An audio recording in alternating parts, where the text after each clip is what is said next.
Okay, it is pouring rain outside. I'm in my car. Say hi, Hazel. Say hi. Hi. And I don't want to get out, but I have to go into the store. So I thought, well, I'll kill some time and I'll make a video while I have the chance. Today, I was thinking a little bit about like just stillness and being still.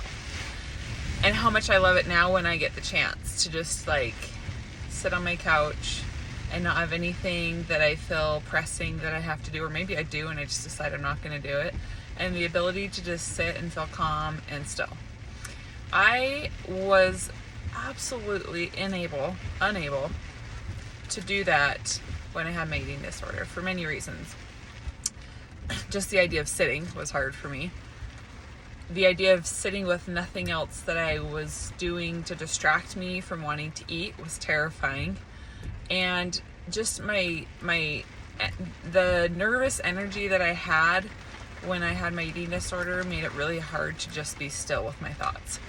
And I'm realizing how incredibly important it was that I did that in recovery so that I can now do that with ease. And not just with ease, but to truly actually enjoy it.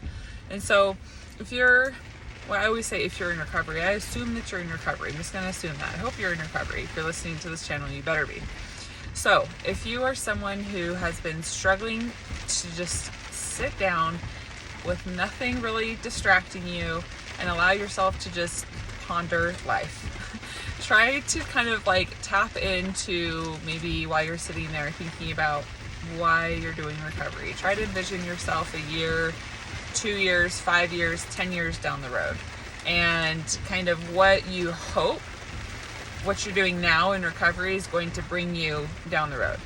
And hopefully you think of freedom being one of those things, and a more normal, healthy, balanced relationship with food and exercise.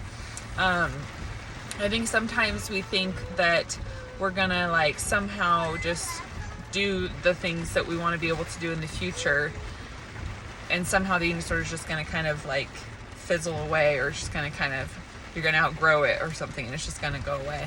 That didn't happen for me. I had to actively and very proactively and aggressively decide, hey, I have to do this and I'm going to do this. And one of those huge components, I really do believe, was the ability to be still.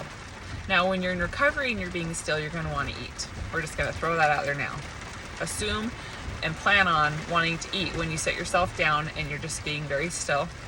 I want you to give yourself full permission to bring all the snacks around you, right? And sit there and just look at them and say, I have permission to eat all of these foods. I have permission to think about nothing. I have permission to think about the future. I have permission to feel uncomfortable. I have permission to feel scared and anxious about this. I have permission to feel resentful towards my eating disorder, or resentful towards recovery, or whatever it is that comes up.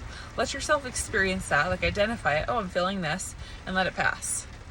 But while you're doing that, you have to allow yourself to eat. Because if you're like, oh, okay, I'll try this practice of being still, that'll kill some time. That'll give me 30 minutes where I don't eat at all. That's good. No. I know your eating disorder is going to take that and try to twist what I'm saying here. Absolutely not. Be still. Let yourself eat a lot of food.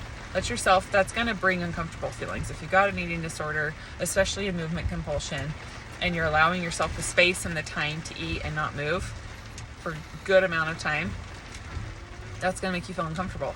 Experience that. Be like, oh, okay, this is a feeling that I'm going to have a lot in my recovery. And this is a feeling I'm going to learn how to sit with. So it's almost like retraining your brain to be uncomfortable. So that's kind of what me just settling down, being calm, not moving, eating a lot of food in recovery. I put myself in that place intentionally, knowing that I'm going to squirm and I'm going to feel like I don't like this, but I did it over and over and over again. And that's what you have to do, repetition and consistency, until now. Like I said, there will be a day where you'll absolutely love that. It'll be really, really, really welcomed, and you'll look forward to when you can do it. So do lots and lots of it now in recovery, and eventually it'll be easy. That's my message to you today. Be still.